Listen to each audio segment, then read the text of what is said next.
June pride মাস হিসেবে উদযাপন করা হয়। এই প্রাইড মাসেই সমতার দাবিতে রাস্তায় নামলো হাজার হাজার এলজিবিটিকিউ সমর্থক। রোমানিয়ার রাস্তায় রঙিন পতাকা উড়িয়ে প্ল্যাকার্ড হাতে মিছিল করতে দেখা যায় তাদের।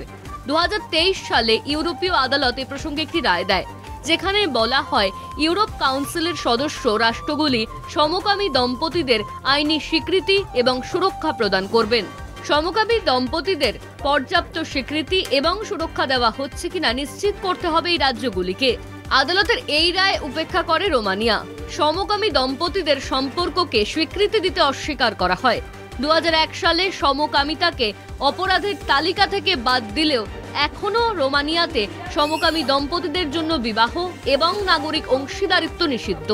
তাই সমকামী দম্পতিদের জন্য আইনি সুরক্ষা এবং সমান অধিকারের দাবি রোমানিয়ার এলজিবিটিকিউ সমর্থকদের। সমতার দাবিতে সমকামীদের লড়াই বহু দিনের। শুধু রোমানিয়াতেই নয়, বহু দেশে এখনো সমকামী সম্পর্ক রাষ্ট্রের স্বীকৃতি পায়নি। তাদের এই লড়াই কবে সফল হয় সেটাই এখন দেখার। কলকাতা টিভি।